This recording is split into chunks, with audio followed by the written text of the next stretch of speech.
Son las 10 de la noche y es la hora de opinar. Hoy comienza la semana. Como todos los lunes tendremos nuestra mesa de debate con Héctor Aguilar Camín, Jorge Castañeda y Javier Tello. Hoy, a lo largo de todo el programa, vamos a debatir las consecuencias e implicaciones de los sismos del pasado 7 y 19 de septiembre. Quédese aquí en Foro TV, que ya comenzó la hora de opinar.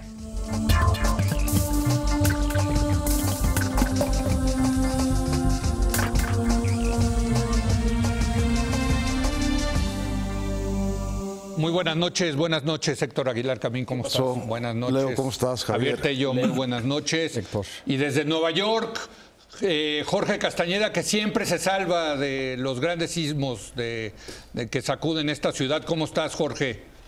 Pues muy bien, Leo. En efecto, siempre me salvo. Hola, Javier. Hola, Héctor. Pero no por eso dejo de seguirlo de cerca y sentir todo lo que se está sintiendo allá.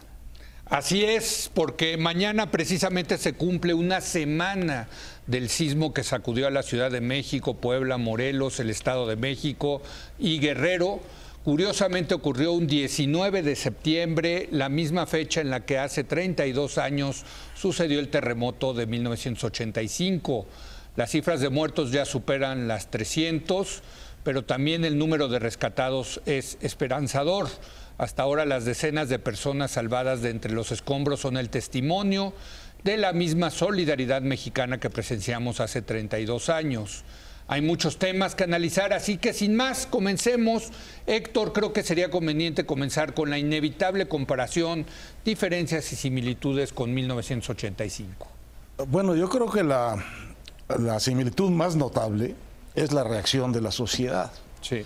Entonces, digamos, de gente que hoy tiene mi edad y hoy de gente fundamentalmente muy joven, de un sector de la sociedad. Reforma hizo un buen reporte del tipo de joven que salió a las calles. Y este momento como de extraordinaria y encendida solidaridad, que es muy emocionante y es muy prometedor de que hay en el seno de la sociedad mexicana reservas de solidaridad muy extraordinarias. Hoy hace un artículo muy bien escrito, como siempre, los suyos, Jesús Silva Herzog Márquez, diciendo que aquí hay como un asomo de nación, ¿no? Como el asomo de algo que es lo que constituye realmente el sentirte parte de una nación, que es el de poder sufrir por alguien al que no conoces y ayudar a alguien con el que no tienes otro vínculo que el de ser miembro de esta comunidad que es la nación. Entonces, esa primera cosa creo que hay que subrayarla, porque habla muy bien de la vitalidad de la sociedad mexicana, y que el primer impulso que hay es este. Sí. Tenemos que poner otra vez a circular la palabra solidaridad. Ahora, al mismo tiempo, como dice el mismo Jesús, esto es un momento. Este es el momento de la emergencia, es el momento de la catástrofe. Es algo que, digamos, es una llama que por definición no va a durar mucho, porque no es posible que se mantenga ese nivel de solidaridad, de participación en los días que siguen. Entonces, un poco lo que tenemos que pensar hacia los días que vienen es que la emergencia está terminando, en el sentido de que ya no estamos en la zona de la sorpresa, del shock, de la solidaridad, de la adrenalina en alto para atender la emergencia, sino que ahora lo que empieza es el proceso propiamente difícil de administrar de la crisis, donde los problemas aparecen en el tamaño que tienen, no tienen ninguno una solución fácil. Las necesidades de la gente, en cambio, son imperiosas, son del día con día, y viene este largo proceso que vivimos ya en el 85 y que creo vamos a vivir también aquí, de un desencuentro muy serio de la sociedad con la autoridad encargada fundamentalmente de los trabajos de reconstrucción. Jorge. Sí, mira, compartiendo todo lo que dice Héctor, Leo, yo resaltaría quizás algunas diferencias con 85, no porque las semejanzas no sean más importantes, pero también nos permite ubicar un poco la magnitud de lo que ha sucedido. En primer lugar, aunque no fue el 19, pero el 7 sí tembló, y tembló muy fuerte, sobre todo en Chiapas y Oaxaca, y ahí sí hay una cantidad de un daño, una pérdida de vivienda. Héctor da las cifras hoy en su artículo de Milenio, que no tuvimos en 85. 85 fue un sismo en la Ciudad de México. Aquí fueron 2 y ambos tuvieron extensión o fueron epicentro fuera de la Ciudad de México el primero, y 2 se extendió a Morelos y a Puebla el segundo. Es una diferencia bien importante con el 85. Quizás también valdría la pena preguntarme, porque yo no tengo la información más que muy superficial, si esa solidaridad de la que habla Héctor y que todo el mundo vio en la Ciudad de México en 85 y en el 17, también se manifestó en el interior de la República. Da la impresión que en menor grado, en mucho menor grado, en parte, desde luego, porque son comunidades rurales más dispersas, con menos población, menos organizadas, y donde el daño quizás fue mayor. Este es un tema también que yo creo que conviene subrayar, porque si no podemos de repente pensar que esto que sucedió en una parte de la capital, parte importante, también se produjo en todo el país. No estoy seguro que sea cierto. Y una diferencia más entre el sismo en la capital hoy, en el 85, es, de nuevo, sin ser ni mucho menos una autoridad en la materia, tengo la impresión que en el 85 se cayeron muchísimos predios, muchísimos inmuebles públicos. Más famoso, desde luego, pues, Conalep, la Secretaría de Industria y Comercio, en fin, varios más. Mientras que esta vez fueron muy pocos los públicos, y muchos de los que sí se cayeron o los que van a tener que ser destruidos son privados. Y eso cambia mucho también la ecuación. No es que para una víctima o un familiar o alguien que perdió su casa sea alivio que fuera público o fuera privado, pero sí tiene consecuencias muy distintas. Desde luego. Javier. A mí este tema de la solidaridad, como a todos, impacta. Creo que en 85 se vio una solidaridad impresionante y asombrosa. Creo que una vez más en 2017 vimos esa solidaridad impresionante y asombrosa y maravillosa.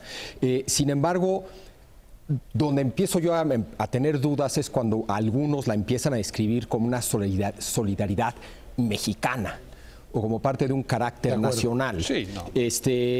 Yo creo que es una solidaridad humana ante la tragedia. Los humanos, por suerte, en muchas partes del mundo, no solamente en México, muestran ese tipo de solidaridad, y qué bueno. Recuerdo precisamente un trabajo que hizo Nexos, la revista Nexos, sobre el carácter y el perfil del mexicano, y si algo no era el mexicano, según esa encuesta, y ese trabajo era solidario, era un individualista salvaje. Si recuerdo el libro de Jorge Castañeda, Mañana o Pasado, si algo caracteriza al mexicano es su falta de solidaridad. Es decir, la solidaridad que vimos, y qué bueno que la vimos y qué bueno que ahí está, es una solidaridad no mexicana, sino, y menos de la Ciudad de México, sino humana, y es algo que qué bueno que caracteriza al ser humano. Por eso soy también algo escéptico de cualquier idea de nación, un poco lo que argumentaba Jesús Silva Herzog Márquez en su editorial. Precisamente creo que lo que permite, el tipo de solidaridad que permite construir nación, no es este tipo de solidaridad, no es que no sea importante este tipo de solidaridad humana, sino es el tipo de solidaridad que se construye en comunidad como comunidad.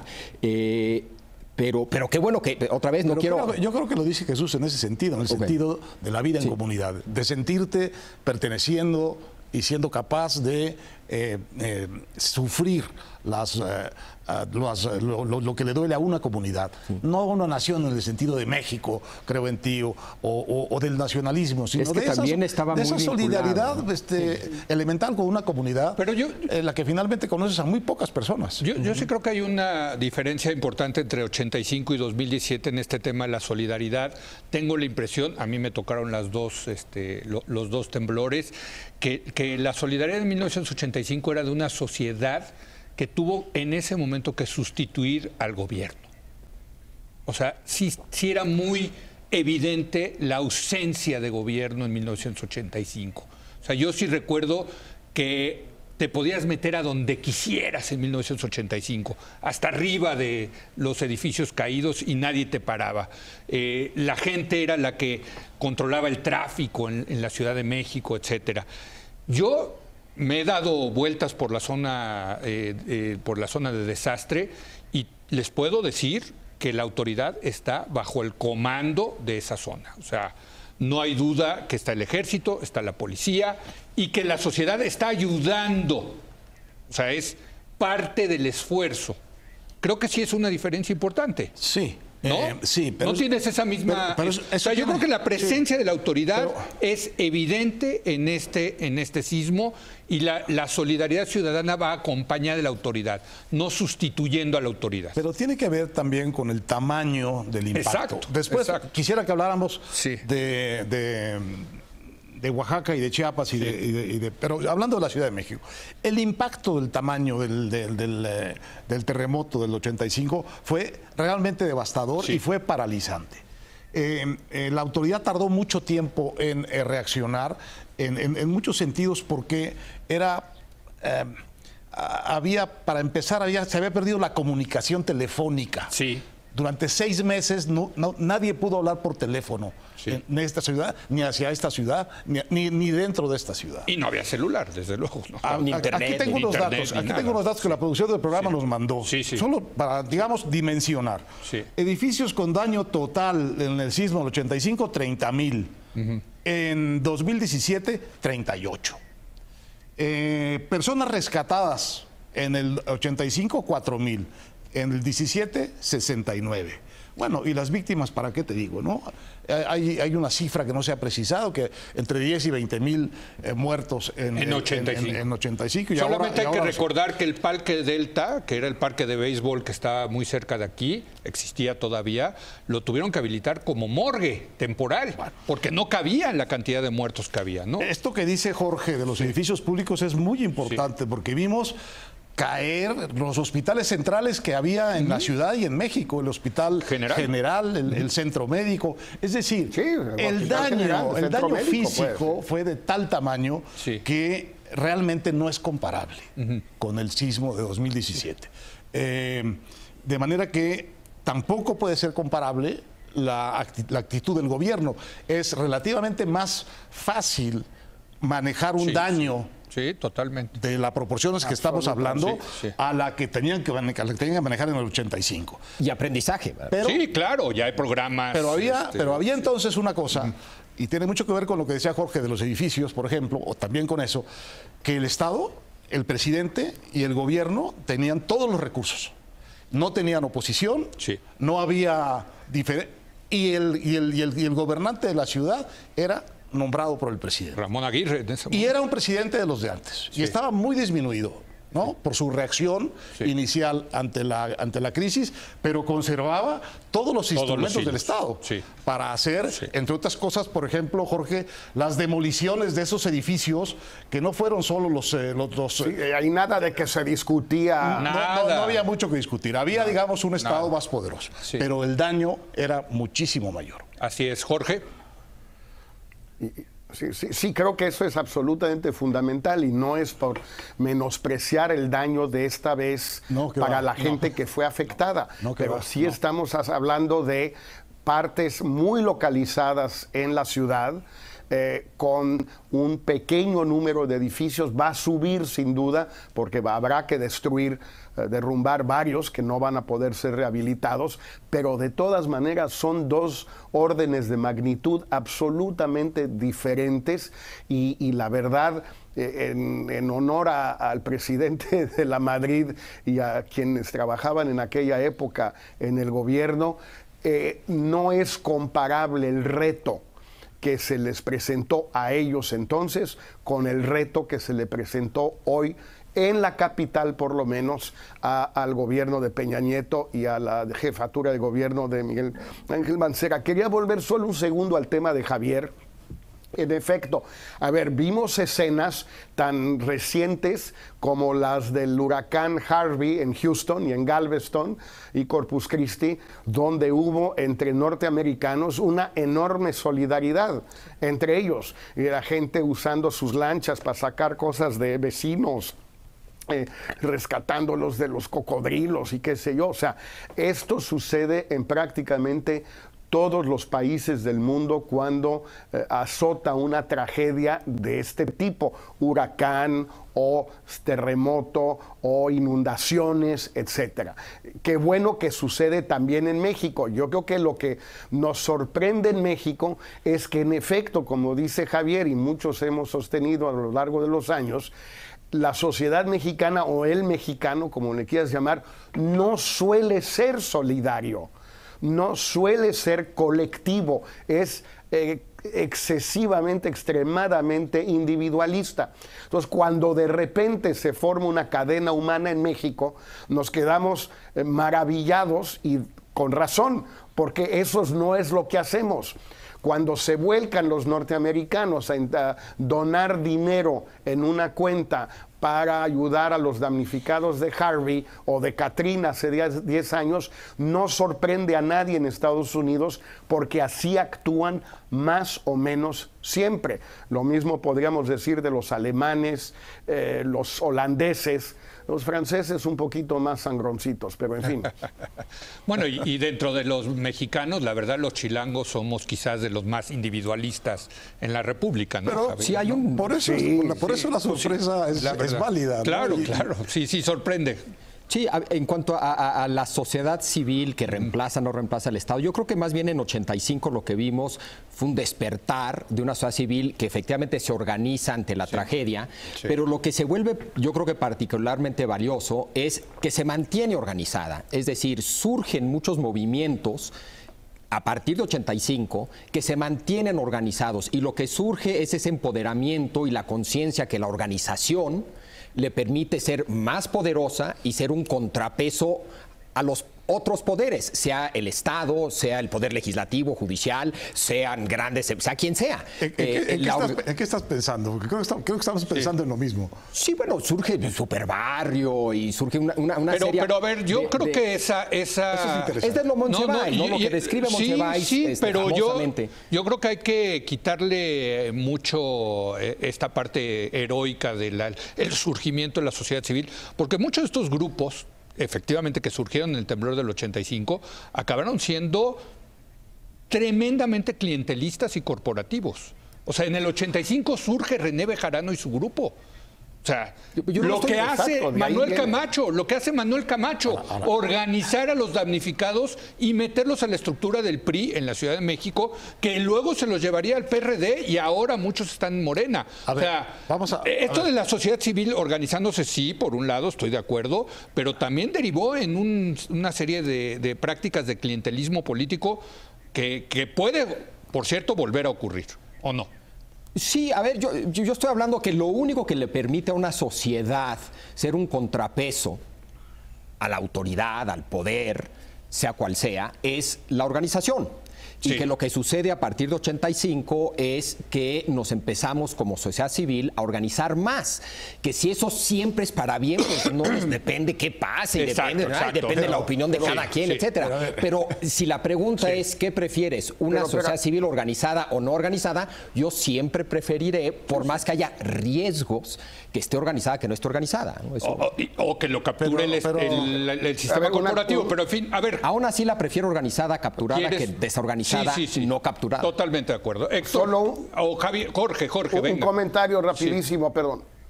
Sobre lo que dice Javier, sí, hay un elemento que quizás sea distinto y lo que dices tú también, Leo.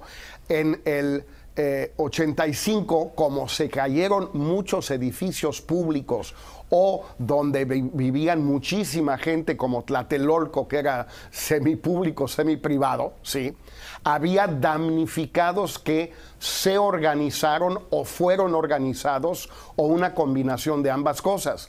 En este caso, la solidaridad fue para apoyar, sacar escombros, rescatar gente, pero el número de damnificados, la dispersión de los damnificados es mucho más pequeña y va a ser muy difícil organizar algo como asamblea de barrios.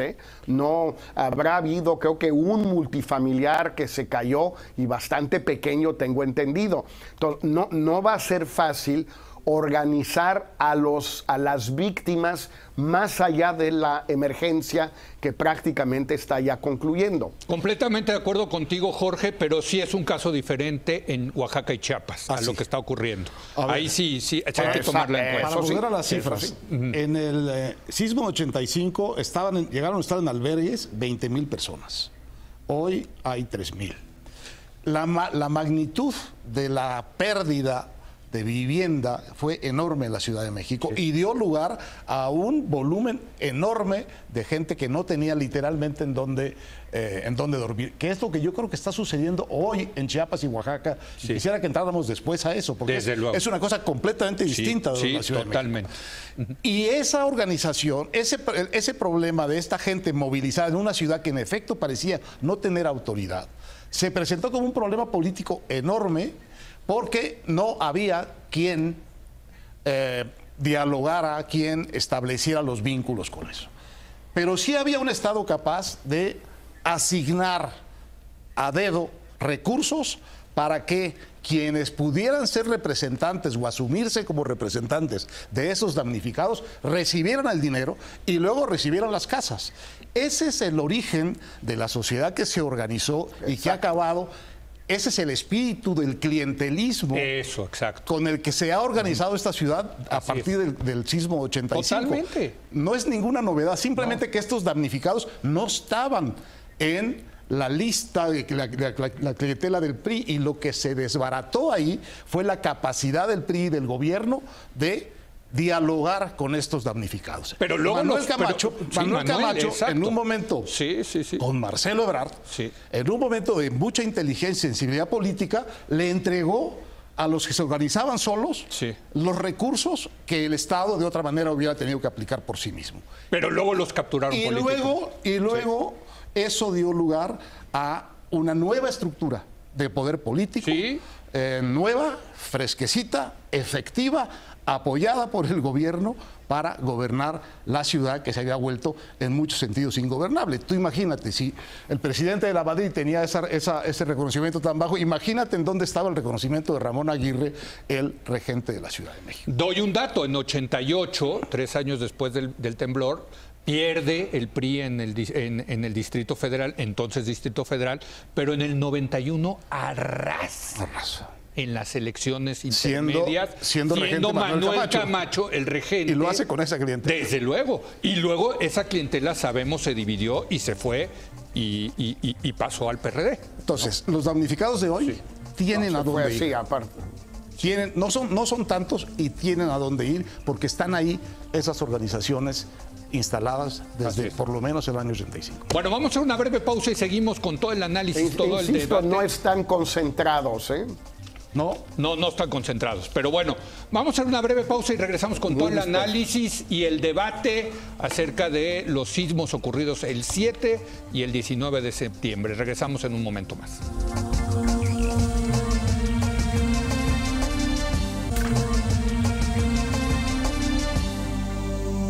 Bueno, creo que hay que empezar también a dividir aquí los fenómenos de los sismos. El ocurrido en el 7 de septiembre y el del 19 de septiembre creo que son dos cosas diferentes.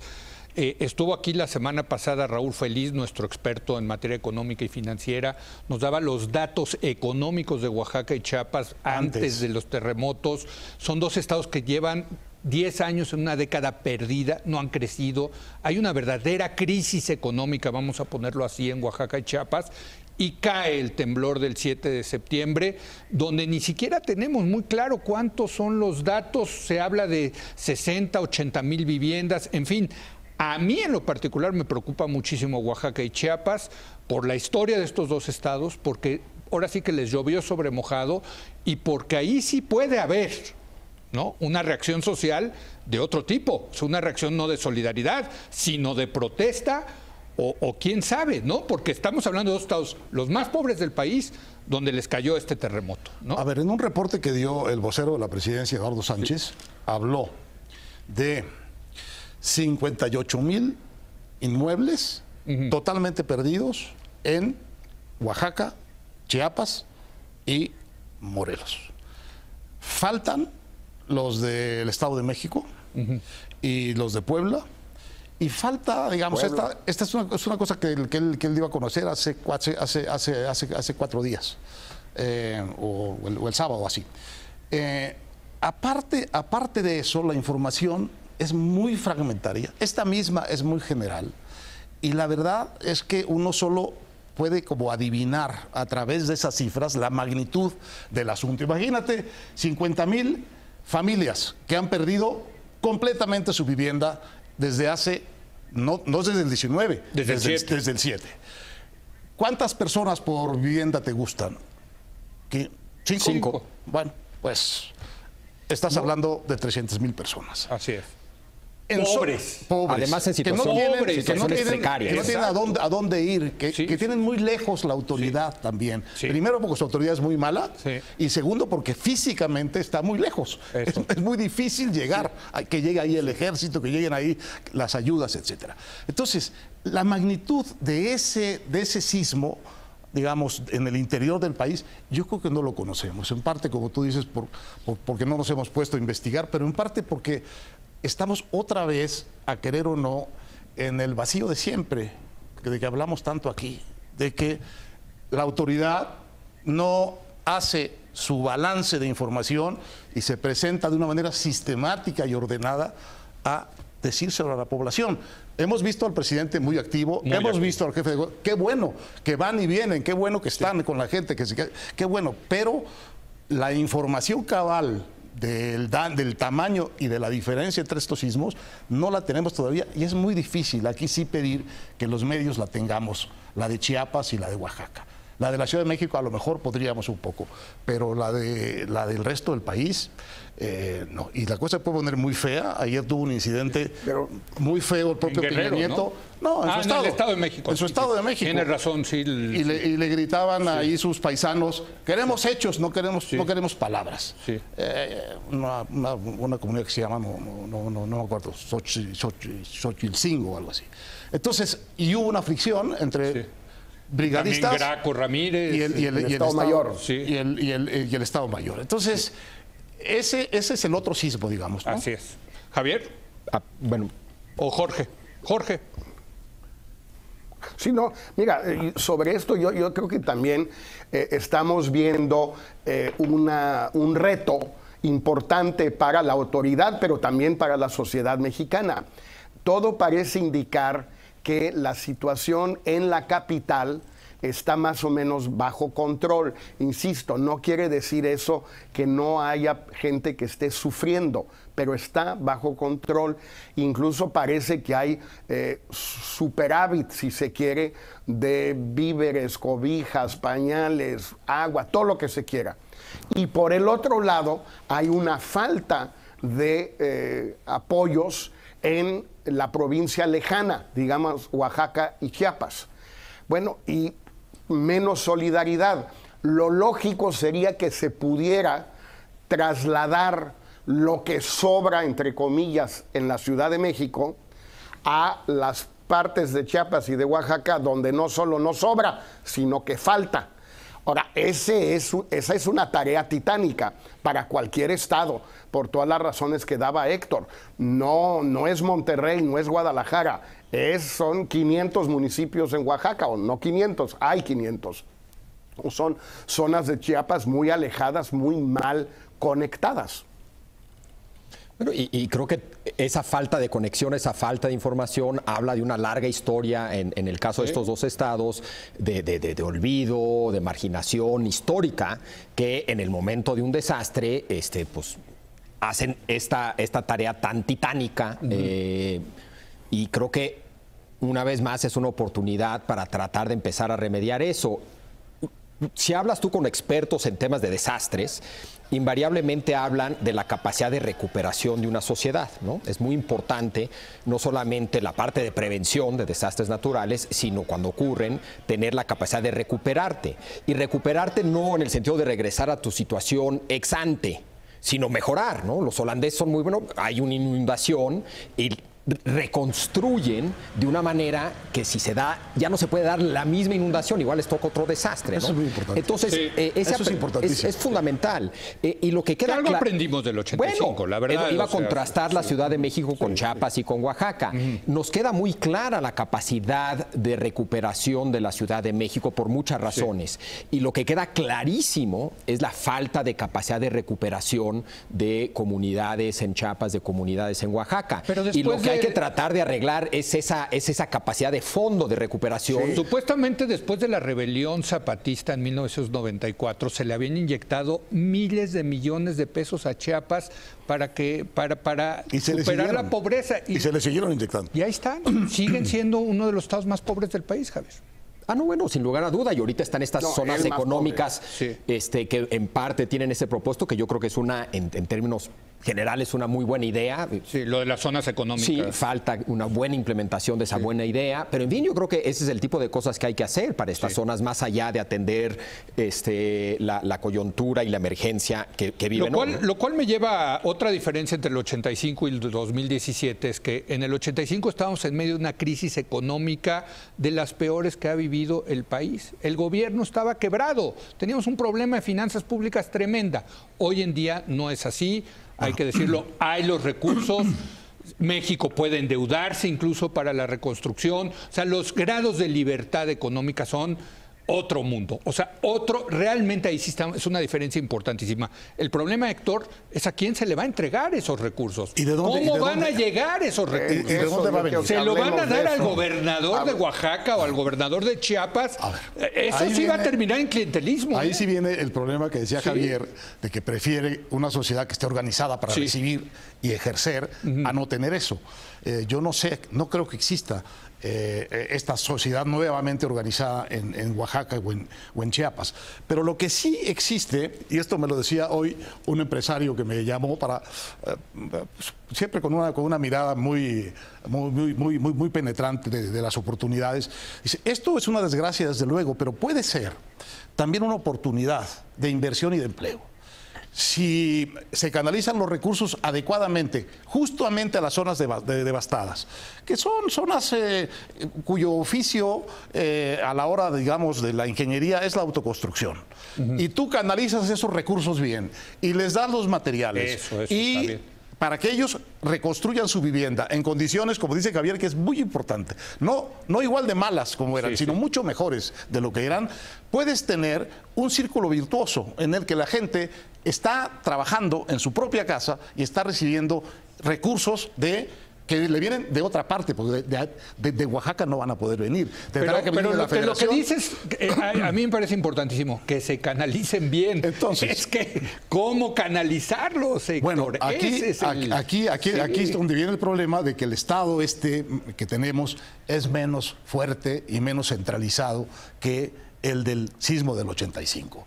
Y va a haber muchos más actores peleando por el Ya reparto se de esos están peleando. recursos Ya. y tratando de ganar la adhesión de la Política, de los damnificados. Pero también va a haber muchos empresarios Bueno, es que que van a actuar de una manera constructiva por su cuenta. Pero quizás más en la Ciudad de México que en No, Oaxaca. no lo y sé. Chiapas. Yo no sé un Ojalá. empresario como Alfredo Harp en dónde va a concentrar sus. bueno, Queda en clarísimo. ¿En dónde va a concentrar Sí, Oaxaca. sus Sí, claro. Sí, claro. sus recursos, sino en Oaxaca? Sí. Jorge. sí. Ahora, a ver, yo creo que aquí también el tema es el político o político electoral. Es decir, en el 85 Ese es todo otro asunto. fueron 3 años para que se canalizara todo este entusiasmo y enojo, las dos cosas, de la sociedad capitalina a la elección presidencial de 88 y al auge de la candidatura de Cuauhtémoc Cárdenas, sobre todo en el Estado de México y el DF, pero también a nivel nacional. En el caso actual son 9 meses, apenitas. Sí. Y por otro lado, el enojo también llueve sobre mojado. Esta sociedad ya está muy enojada con la autoridad, con todas las autoridades, todo el tiempo, y con todos los partidos todo el tiempo. Entonces, ese enojo, por más de que haya el entusiasmo de las cadenas humanas y de la solidaridad y de los escombros, ese entusiasmo va a desaparecer, se va a desvanecer en pocos días. Es inevitable, como dice Héctor. Lo que no va a desvanecerse es el enojo, el hartazgo, el hastío de la gente que ya venía de lejos y que ahora se agudiza por buenas y malas cosas, por injustas, por las redes sociales que inventan, que exageran, por errores o pifias de verdad de la autoridad, de cualquier autoridad. Tomamos todo eso junto, tenemos una mezcla más o menos explosiva, electoralmente hablando, políticamente hablando. No hay un buen cauce, no existe. Entonces, ¿quién va a pagar los platos rotos? ¿Quién va a pagar el pato? ¿Y quién va a aprovechar, en el buen sentido de la palabra aprovechar, este enojo y ese hartazgo que hay en los partidos, con los partidos? Yo no lo sé, la verdad me pregunto, pero sí sé, no hay tiempo para que surja un Cuauhtémoc Cárdenas, ¿eh? Javier. No, totalmente. Creo que el impacto político de esto en la coyuntura, después de 3 años en las que se ha acumulado un rechazo, un hartazgo, un enojo enorme, por, creo yo, buenas razones, muy distintas, pero que suman. Y ahora esto, sin lugar a duda, es una mezcla muy explosiva. Confieso que a mí no me encantó de inmediato, esto es más en redes sociales, no sé qué tanto esté sucediendo a nivel nacional y en ciertas regiones, incluso en la misma Ciudad de México, fuera de las redes sociales, este total y absoluto rechazo a partidos y políticos, precisamente porque la única cosa que tenemos para canalizar, o sea, no estoy diciendo que no se merezcan la mala imagen que tienen, se la merecen totalmente. La pregunta es, ¿qué hacer? Y no creo que el rechazo total y absoluto sea la mejor respuesta si lo que queremos es canalizar de alguna manera. Hay que retarlos más que rechazarlos, hay que exigirles más que mandarlos a volar. En fin, está complicada la cosa. Pero fíjate, a propósito de esto y de cómo está el agua de esa caldera, se metieron un poquito, con un pequeño toque de oportunismo o de solidaridad, como le quieras llamar, López Obrador a decir que iba a donar. Sí. Morena el 20% de sus prerrogativas. Y de ahí salió una reacción en cadena que los tiene ahora, en este momento, a los partidos frente a la pared, prácticamente obligados a renunciar a una muy importante cantidad proporción de sus recursos. Hoy el PRI dijo que va por el 100%, por quitar el financiamiento público. Ya están en la competencia. No, ya están en el 100%. Y el PRI dice, y también que desaparezcan los plurinominales.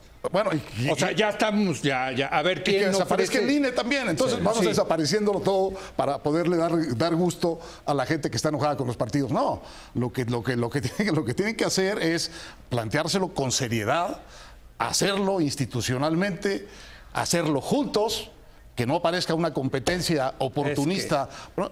Y tratar de aprovechar la oportunidad para estar presentes en una nueva posibilidad que tiene el gobierno de la Ciudad de México, lo tiene el gobierno federal, lo tienen los gobiernos estatales, de hacer bien las cosas, de atender bien la crisis. Y eso, en el vacío, en la falta de un Cuauhtémoc Cárdenas, como dice Jorge, en el vacío, los gobiernos y los partidos pueden recobrar o por lo menos no perder parte del liderato que hace falta. Tenemos que ir a hacer una pausa, pero Sí. ahí, y yo quisiera entrar precisamente a ese tema, porque lo dice Jorge con toda claridad, faltan 9 meses para la elección, y el problema es que me parece que hay un problema estructural, que los terremotos jalan hacia la unión de los partidos, debería haber cierto consenso político, pero las elecciones jalan hacia la polarización. Entonces, ¿cómo resolver este problema estructural de tiempos? Que por un lado están compitiendo y polarizando y se están dando con todo, y por otro lado la realidad les exige ciertas soluciones en común. Creo que ahí está, ese es un tema importante a entrarle ahorita, que regresemos en un momento más.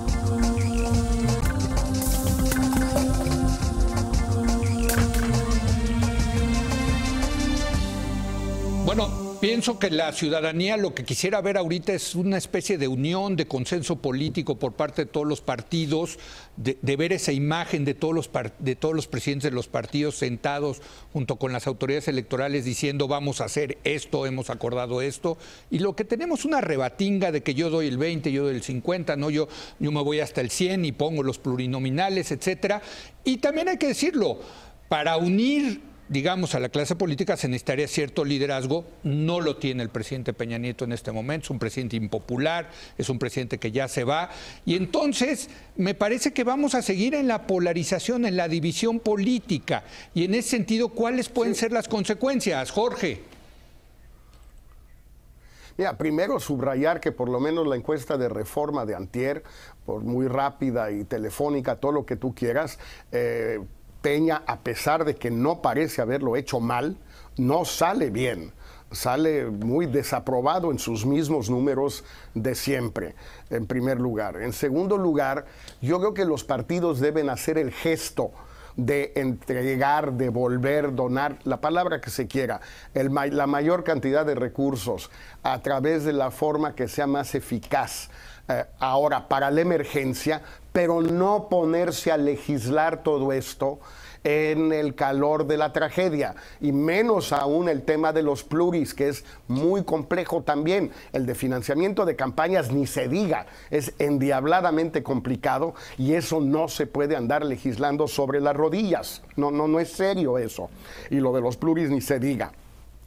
Lo que es interesante es que hay varias de las zonas más devastadas tienen elecciones para gobernador y desde luego diputados, senadores y presidente, pero para gobernador el año entrante. Chiapas, desde luego, Puebla, desde luego, Ciudad de México.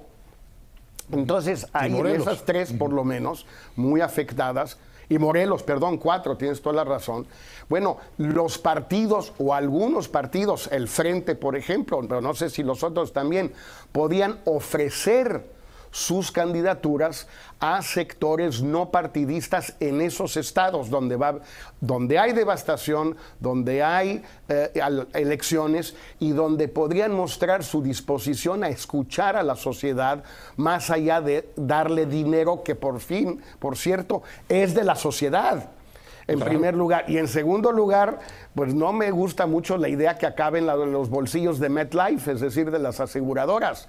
Porque como son predios privados, en muchos casos el dinero va a acabar si hay apoyo, va a acabar en manos de las aseguradoras, que no veo por qué no ayudarlas, pero en fin, no va a acabar en el bolsillo de la gente necesariamente en Chiapas, ¿eh? Entonces, yo creo que ahí los partidos tienen algo que hacer. Hay mucha posibilidad para ellos de escuchar a la gente, pero no veo yo esa disposición todavía, ¿eh? Javier. Y yo creo que es todavía más complicado porque no veo mucha disposición incluso para ese Frente Unido, si se diera por parte de la ciudadanía. Frente Unido de todos. Sí, de todos los partidos. Sí, de todos. Ahora, esa foto de López Obrador, Enrique Ochoa, Anaya, Barrales, todos diciendo, bueno, llegamos a este acuerdo, aquí está Lorenzo Córdoba, vamos a donar tanto y se acabó. Eso es lo que queremos, ver esa foto, y se puede esa imagen. Compartamentalizar, es decir, lo acabamos de ver. Si hay ahorita un país donde está la cosa polarizada y los partidos sumamente divididos en Estados Unidos. Pero en el tema de Harvey se unieron demócratas y republicanos y acordaron lo que tenían que acordar. Entonces, no estamos hablando de un gobierno de coalición de todos y un gobierno de unidad. No. Se trata, como decías, Leo, de en este tema muy particular, de manera acotada, como bien dice Jorge, y no tratando de legislar para siempre, llegar a un acuerdo de qué van a hacer los partidos. Estoy de acuerdo, deberían, pero creo que deberían de... No están pudiendo. Se pueden pelear en todo, pero que en este tema no se peleen, yo creo que les ayudaría mucho. Pero te dice mucho que no puedan ni siquiera en este tema. Te dice mucho, es una gran estampa. A ver, volviendo al tema de las consecuencias políticas, yo creo que sí van a ser muy importantes. Desde luego esta es una oportunidad para la autoridad de hacer bien las cosas y ganar un espacio que no le está disputando nadie, porque en este momento no te disputa nadie el espacio de la tragedia. Es de la autoridad prácticamente todo. Pero yo encuentro muy difícil que de pronto aparezcan una serie de acciones de gobierno eficaz para ir contestando a esto y para darle una salida política interesante y esperanzadora. Entonces, lo que tiende a suceder es que quien va a perder políticamente desde el punto de vista electoral y de su credibilidad en las elecciones del 18 es quien tiene hoy el poder. O sea, esto es un golpe al PRI. Es un golpe al PRI nacionalmente. Es un gol para el PRI en Oaxaca, para el PRI y el Verde para el PRD en Morelos y para el PRD en la Ciudad de México. Si no actúan de una manera que ostensiblemente demuestre que son un buen gobierno, la verdad, la tendencia de esas emociones que se fueron en el 85 hacia un rumbo que finalmente llenó Cuauhtémoc Cárdenas, va a irse hacia candidatos que no tengan nada que ver o tengan poco que ver con las autoridades. Una vez que haya terminado este proceso de la crisis, que es el largo proceso de dar satisfacción a cosas que cuestan mucho trabajo, que pasa mucho tiempo, que la gente está enervada, etcétera. Una solución muy interesante es la que dice Jorge, que los partidos traigan a los líderes naturales de esas movilizaciones a ser candidatos. Pero por ejemplo, mira, me parece Mancera difícil dice, de operar. Mancera, que ya estaba haciendo las maletas para irse a la candidatura presidencial, dice, no me voy a ir hasta que pase la emergencia. Bueno, yo creo que ya no se fue, porque ¿cuándo te limitas que pasó la emergencia? Es una muy buena decisión, pero yo creo que no ¿cuándo acaba la emergencia? Ya no hay tiempo para él. Pues yo creo que ya se quedó. Yo creo que podía haber hecho ese anuncio de una manera mucho más solemne, mucho más sólida y mucho más comprometida. En una declaración política de decir, yo tenía otro proyecto político, pero ahorita mi proyecto político es la ciudad y aquí me voy a quedar hasta que termine este asunto. Sí, totalmente. Perdón, Jorge, tú querías decir algo. Yo creo que, Leo, sí, antes de despedirme, yo creo que Mancera ya no tiene camino a una candidatura presidencial y creo que sacaría muchísimo más provecho en decirlo tal cual y en efecto en ceder su lugar, que no era suyo, por cierto, porque no lo tenía y no había camino a la candidatura de cualquier modo, pero puede presumir que era suyo y que lo cede. Ahora, es difícil encontrar a líderes nuevos de estas movilizaciones porque no hay tiempo, pero en cada estado y en la Ciudad de México hay personalidades asociadas a la sociedad civil local, asociado a luchas locales, estatales, regionales, o en el DF pueden ser nacionales, donde los partidos, y en particular el Frente Amplio, como se llame, puedan ofrecer eso a esta ciudadanía semi-organizada y que no va a tener más remedio que actuar a través de representantes no electos, sino designados, a veces autodesignados. Es una lástima, pero eso es lo que hay. Si la alternativa es que los partidos se autoentreguen las candidaturas que por ley y por derecho son suyas, ¿sí?, o las entreguen a otros, ¿a quienes? Pues a los que estén, que en cada lugar van a ser distintos, van a tener más o menos peso, más o menos vinculación local, arraigo local. No van a ser perfectas ningunas, pero la comparación es con un diputado saliente que quiere ser gobernador. Bueno, Jorge, te despedimos desde allá, desde Nueva York. Buenas noches, nos vemos la semana que entra, Jorge. Gracias, Leo, un abrazo. Héctor, Javier. Hasta luego. Jorge, nos vemos. Hasta luego. Jorge. Bueno, y hay que decirlo, por ejemplo, veía, ya está muy activo Ricardo Monreal, delegado en la Cuauhtémoc, una de las zonas más siniestradas, diciendo que se necesita un consejo ciudadano, en fin, para la reconstrucción del país. Parecería que está mandando él el mensaje de que él quiere ser ese independiente que reconstruya la Naturalmente, ciudad. es una gran oportunidad para los que están en el poder hoy. Esta es una gran oportunidad de mostrarse como líderes capaces de navegar en este mar muy complicado. Muy complicado. Vemos a los secretarios del presidente Peña Nieto también muy activos. Hemos visto al secretario Nuño súper activo y súper presente en cada fase del asunto y teniendo casi siempre cosas muy precisas que plantear y que decir. De manera que sí es una oportunidad. Pero yo creo que la tendencia de la marea del descontento, cuando las cosas empiezan a tardar en ser resueltas y es imposible resolverlas rápidas, es una marea muy adversa para quien está en el poder hoy. Desde luego, Javier. Sí, a mí no me encanta, confieso, la división de ciudadanos buenos, políticos malos. Yo creo que hay ciudadanos buenos y políticos buenos, ciudadanos malos y políticos malos. Entonces, encontremos a los buenos donde estén, pero no descartemos de entrada a todos los políticos por ser políticos. Yo creo que ese sería un error. Yo creo que si es una oportunidad, que hagan las cosas bien y reconozcamos si las haces bien, si las hacen mal, pues castiguémoslos. Te digo, pero creo que esa división de ciudadano político a mí no me encanta. No, a mí tampoco, pero lo que sí o sea, a mí me parece muy evidente de lo que estamos viviendo, la estampa de lo que estamos viviendo, ya se metió un discurso muy antipartidos y muy antipolítico. Sí. En eso México, por cierto, no está resultando nada diferente a otras partes del mundo. ¿No? Hay un aforismo que se puede usar en todo momento, y este es uno, que dice, hay algo peor que un político profesional, un político no profesional. Esa que me encanta a ti citarte, porque de verdad es buenísima. Gracias, Héctor. Gracias, Javier. Nosotros seguiremos a lo largo de toda esta semana analizando, debatiendo todas las implicaciones de los sismos del 7 y el 19 de septiembre. Lo espero mañana en punto de las 10 de la noche aquí, cuando otra vez sea la hora de opinar.